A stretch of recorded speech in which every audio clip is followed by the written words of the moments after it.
tricked. Because you've seen Nicki Minaj or Beyonce or somebody twerking, you heard the song. Twerking is a big deal right now. You want to be popular, you start twerking, you're destroying your image. You're destroying the image of every other beautiful black woman that just happen to have a fat ass who don't want to show it to every guy. Now, she got to get stereotyped because of what y'all doing. She got to be in a relationship where a guy doesn't have trust for her because she got a fat ass. Now, he thinking that every single guy that she talks to, of course, is on her top or she cheating or something like that. This is the sabotage. This is driving a wedge in the black relationship. It is driving a wedge in communication and trust. And it's a setup. So again, racism and white supremacy don't want you to have these pro athletes. They don't want you to be with these superstars. And, you know, you can't blame a person for who they fall in love with in truth. Plain and simple. So, you know, I have 2 kids. I have a son and a daughter by African women. My daughter's mother is from Liberia. They black, just as black as me, my kids. You know, my son is a little bit lighter, but they black. They got black mom, black dad. But, you know, I have dated outside my race before. And, you know, it wasn't on the, you know, oh, I just want to see, or I'm done with black women. I hate black women. That's bull crap. I love black women to death. It's just when you get into these relationships that's driven by this culture and you're not with the culture, it's tough to be in a relationship with people who stuck in that mindset. And then it's like, you know, with other black women, you know, that you try to be with, they may not appeal to you in every way. You know, I'm from the hood. I like women from the hood. I'm not going to hold you. I like girls from the hood who, but I like them to be kind of sort of sophisticated, you know, lady, you know, that know how to keep it in and don't got to show the world everything and, you know, got to have all the attention on her or what have you. But, you know, we like what we like, and you can't really expect the person to settle if they don't have to. And that's the thing. You can't help who you fall in love with. And it's either you're going to be lonely waiting for that right person to come, or you're going to accept who's going to accept you. Or if you luck up and find somebody who fits the criteria, that is what you're looking for, but they're outside your race, then it is what it is. You know, you have to be with who you feel like you can be with. And what we do in the black community is we point the finger at a lot of these brothers who have done this, and we shun them and we talk down to them. And we say you sold out for whatever reason, when you got to understand, we've all been set up. We've all been set up. And you can't just expect the person to basically live by what you think is appropriate for black people, when all black people don't do that. It is what it is. You got to understand the setup, the trap. And we have to perpetuate what's true to us. It's just that simple. You got to just do what's true to you and what you feel is right for you, not what everybody else thinks. You know, and the same goes for black women as well. And, you know, black women get that label when they start messing with white men. Black women get called sellouts, or, oh, you know, you acting like a white girl for these white men. You didn't act like that with a black man. And again, it's a setup. It's the way the culture is driving you to act, to react to your own people. We have been set against each other to destroy the foundation for generational wealth. It's just that simple. So notice when you see a lot of black families, I mean, I try to tell people all the time, I promote family. I promote unity and marriage. I like all that stuff. Those are good things because they keep you grounded. Notice when you have a lot of people that's married in like real serious relationships, they got their shit together. When you got 2 people, it's like, okay, well, I got a wife to support, I got kids, I got to do what I got to do. It gets real. So you go out and you work hard, and you want to take your kids out and your wife out on vacation. You want to do stuff. So you work extra hard. You do what you got to do because, you know, family is that foundation. And if you do right with your family, I mean, as you go along, you know, everything can just be right. And you can build wealth, you know, in your lifetime that can be passed down to your kids. And then they can build it up even more and pass it down and so on and so forth. This is how generational wealth begins, with the family. If you sabotage that, if you destroy that, if you trick the people of that race, you're going to get the result that we are seeing today, you know, in the black community. And if you don't understand what's going on and why things are this way, then it's the reason why nothing has changed. So now it really takes a really strong, conscious black woman to see the potential of a black man who doesn't have much. It takes a conscious black woman to understand white supremacy and see that she is being tricked and the traps that's in front of her, and to not fall victim of that. You have to be conscious. Most of you women who are watching, black women, you are conscious. You are trying to be conscious. You are understanding what has been going on with black people. And you need to understand that. I get it. You know, life is tough. Life is hard. It's a bitch. And we go through so many tough things in life. Sometimes you just want to relax and have fun. So you want to go out to the club with your friends. You want to enjoy yourself and have a good time, blast music and everything like that.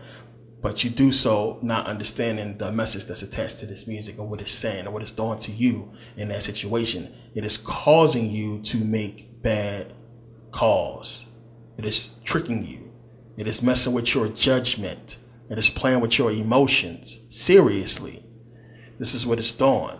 And you got to realize that. I mean, it's like one of the weirdest things that I heard. You know, I never believed this even when I was younger. When black women always say, oh, well, the best sex comes from thugs, you know, thug loving. Like, as if men who are successful don't have good sex. It's like, damn, it's like you don't got a big dick if you ain't a thug. What the hell is going on? So this is one of the things that drives the culture, that drives women to do what they're doing.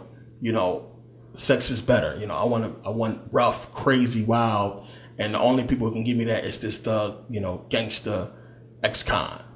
And I mean, think about that. Just think about what I just said. How crazy does that sound? It doesn't even sound like it's something that black women would do, but this is what we're seeing. This is what we are seeing still today. And, you know, again, I'm going to keep saying it. Y'all been sabotaged. Y'all been tricked. And you got to wake up and realize that. So now we have black women.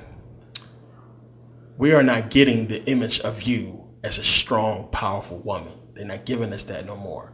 Now, one of the things, if I do got to pick something that I like about Empire, it's Cookie and how strong she is as a black woman, but it's really in the wrong ways.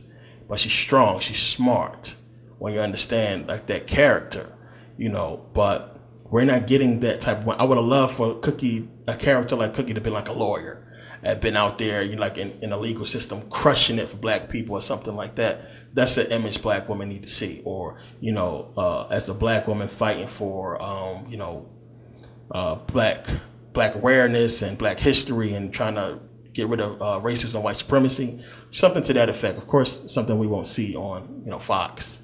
But they have turned you guys into sex symbols. And that's basically what we see. I mean, it's sex symbols. It's all about sex and fat asses right now. That's what's going on. And it's like, a lot of you women can't even compare to the type of woman that they putting out there on social media right now.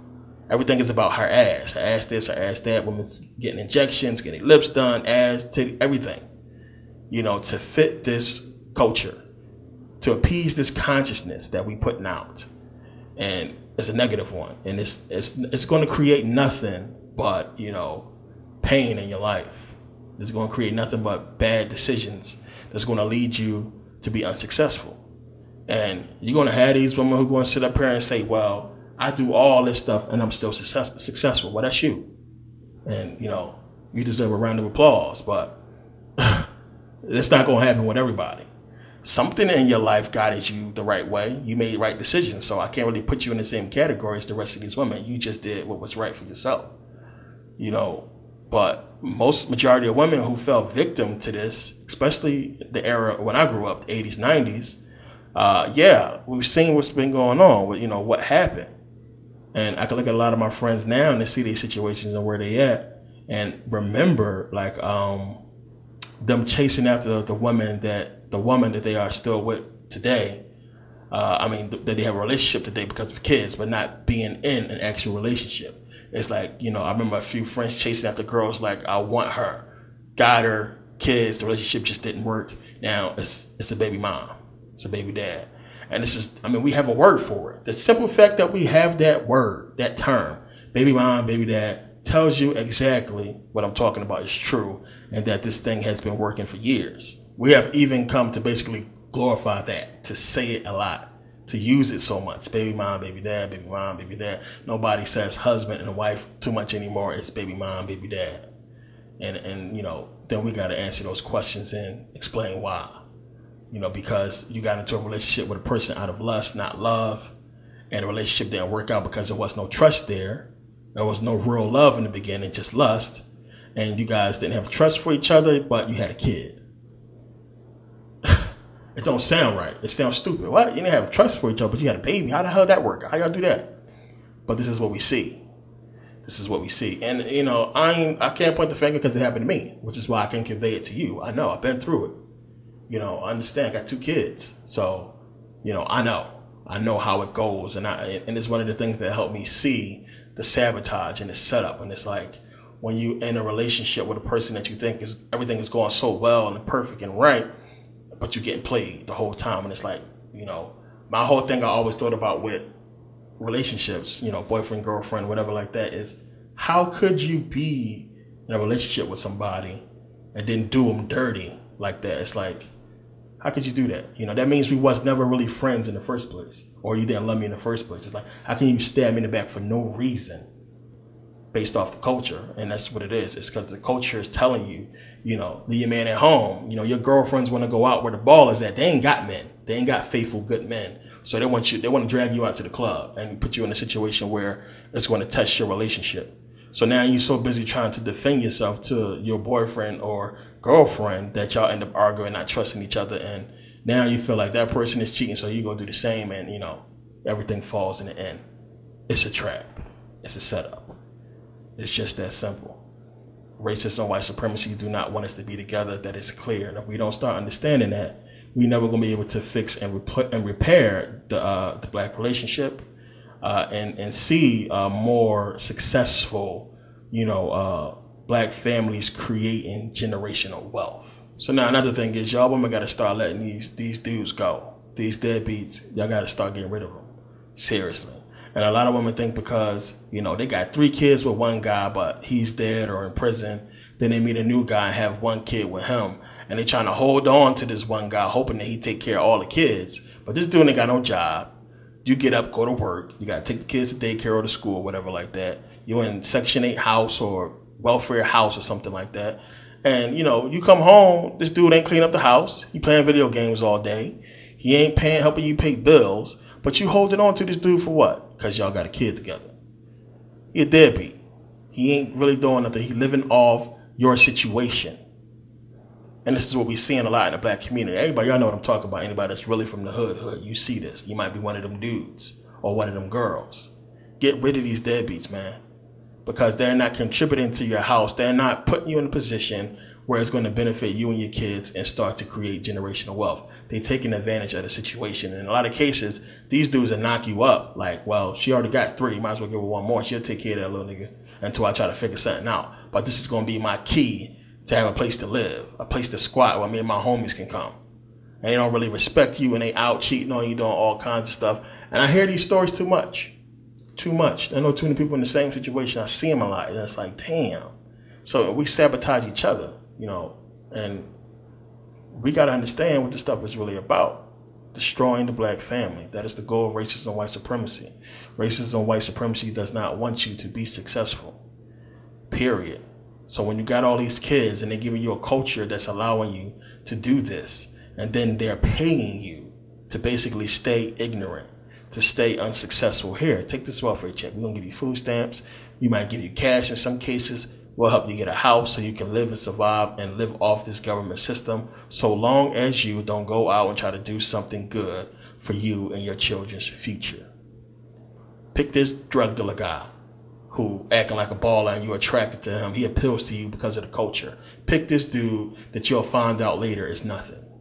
What we're seeing that's driving the culture is this hip hop. And it's doing what it's doing. Everybody knows it. They don't want to admit it because we delight in it. As I always say, you know, how lost we must be to find entertainment in our own destruction. You can say it is what it is because it is what it is. But if you point your finger at something outside of this, then you're wrong. If you point your finger at people for something that's outside of this culture, you're wrong because it's this culture. And we don't want to let it go because it's supposed to be cool and fun and entertaining and what's in. And we don't want to let it go and say that it's wrong and say, yo, why are you rapping about women like this? What are you doing? Why are you talking about our black women like this? Why are you talking about killing our brothers and sisters, cutting people's heads off and all this and that, and shooting kids and kidnapping babies and all that? Like, what is that? What? And y'all worried about, who a person dates when you got your rappers jumping on stage with sometimes a predominantly white crowd at a hip hop concert, and they talking about killing each other, killing black people. You don't think that's sticking in their head? Of course it is. And this is why later they can go hide in their room, hop on YouTube or social media and start calling us all these names because of the lyrics they heard that we said. Oh, y'all violent, negative people. Y'all kill each other. Y'all sell each other poison because we glorify it. So, we got to stop acting like what I'm saying is bullshit, because y'all know it's not. We got to stop acting like this culture, this hip hop is, perfect, everything, that it's all that, because we got award shows and we get the approval and applause, from the white community. Come on, man. Y'all better pay attention to what this shit is. It's a Trojan horse. Plain and simple. It been got in the door. They've been killing us ever since. We gotta let the shit go, or we gotta at least change it back to what it was. I love hip hop. I was in the music industry, as I always talk about. Still love the music to this day, but I'm more of an old school rapper. It's a couple new guys that's okay. I like the old stuff. Plain and simple. Like, I listen to mostly old R&B, classical music. I can't touch none of this garbage now. And sometimes I'm forced to when I'm in the radio and I'm in the car and I got the radio on, excuse me, I don't feel like, plugging in my phone and reaching and all that. So I got to listen to the radio sometimes and then listen to the filth, the garbage that's on. I'm like, who is this dude? Stop it. It's driving the culture. And it is what it is, but I want to bring this to your consciousness and get you black women to understand what they are doing to you, the sabotage. You shouldn't be losing black men who are successful to white women. It shouldn't happen. This is the sabotage of the black woman, and how she has been tricked to one, stay at a lower state of submission to men, to have her image destroyed and to aid in her own destruction by accepting this culture and accepting the derogatory nature in which it perpetuates her. You, black women, gotta wake up. And, I hate to see, black women in so many of these, situations. But on a more positive note, and this is a 100% bona fide fact, you have now, recent studies will show that predominantly black women are excelling in college more than any other demographic, any other race, white women, Asian, what have you. You got more black women going to college and graduating than ever before. So this gives me hope that a lot of black women are becoming conscious and are waking up. But the reality is a lot of black women are being forced to. And it's just that simple. A lot of black women are just like, when you see that little opportunity to go to school, you got to take advantage of it. And there are programs where, what's it called? Like baby daycare or whatever, where you get like government assistance to pay for daycare while you either work or go to school or do both. You got a lot of black women that's doing it and taking advantage of that, which is why I made the video before about, if you're going to be successful, let's keep it real. You need to go to school. I'm into promoting African consciousness and everything like that. And, we don't want to be relying on this white man for nothing. But if you can go to school and get that degree that's going to help you get a better, successful life, do that. Because then once you got that and you start building that wealth, you can go branch out on your own later on. But you got to do something to establish yourself financially, especially if you got kids. So take advantage of whatever opportunity is there for you and use it to build yourself up. Don't rely on no men to do that. I hate to see that. I hate to see it. I hate to see when women who seem smart and seem like they got something good going for them have to be, subjected to the will of a man because he got some money. And I don't understand why women would put themselves in that kind of position, especially when they got kids that's not his. And it's like, now you got to walk on eggshells and kiss ass because this dude, he get to go out and cheat and do whatever he want to do because he got the money. And he know you can't leave. So it is what it is. Don't put yourself in that position. Don't do that. Don't do that to yourself. Understand the sabotage, the setup, and what's going on. Act accordingly. Be really cautious of